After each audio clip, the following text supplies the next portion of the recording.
اعظم صاحب سوال کرتے ہیں ڈسٹرکٹ جونپور یوپی، مفتی صاحب میرا سوال ہے کہ سوگ کی اجازت 3 ہی دن کس وجہ سے ہے اور اس کی دلیل کیا ہے؟ اور دوسرا سوال یہ ہے کہ قبر کی سائز کیا ہونے ہو، یعنی کتنی گہری، چوڑی اور لمبی ہو، اس کی لوجک کیا ہے اور دلیل کیا ہے؟ دیکھیں اعظم صاحب، سوگ جو ہے، سوگ کے معنی غم منانا، غم جو کسی قریب اور عزیز کے انتقال پر ہوتا ہے۔ نوحہ اور ماتم اس میں شامل نہیں ہے۔ نوحہ کرنا یعنی چلا کر کے، بیان کر کے رونا، ماتم کرنا، اپنے غریبان کو چاک کرنا، سینے پر مارنا، اس کی تو بالکل اسلام میں اجازت نہیں ہے۔ سوگ کا مطلب غم، جو فطری امر ہے۔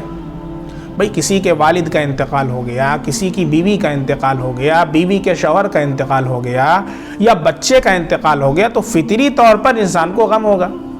تو شریعت نے فطرت کے امور کا لحاظ کیا ہے۔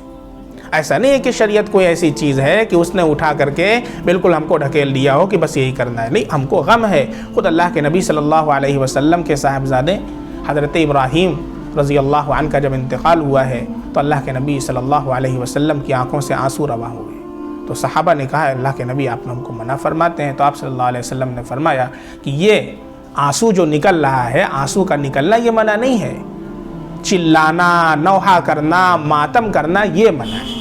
بات سمجھ میں آ رہی ہے؟ چنانچہ روایت کے اندر آتا ہے، حدیث صحیح ہے کہ لا يحل لامرأة تؤمن باللہ والیوم الآخر ان تحد فوق 3، یعنی حلال نہیں ہے کسی عورت کے لیے جو اللہ پر اور آخرت کے دن پر ایمان رکھتی ہو کہ وہ سوگ منائے 3 دن سے زیادہ۔ اس حدیث سے ثابت ہوتا ہے کہ 3 دن تک اجازت ہے۔ الا علی زوجہا، مگر اپنے شوہر پر، یعنی اگر کسی عورت کے شوہر کا انتقال ہوا ہے تو پھر اس کے لیے اللہ کے نبی نے فرمایا فإنها تحد 4 اشہر و10، اور قرآن کریم کی بھی آیت ہے والذین یتوفون منکم ویذرون ازواجا یتربصن بانفسہن 4 اشہر و10، یعنی جن عورتوں کے شوہر فوت ہو جائیں تو ان کی عدت کیا ہے؟ 4 ماہ 10 دن ہے۔ اس کے علاوہ اور کوئی قریب اور عزیز فوت ہو تو 3 دن تک سوگ کی اجازت ہے، اس سے زیادہ نہیں ہے۔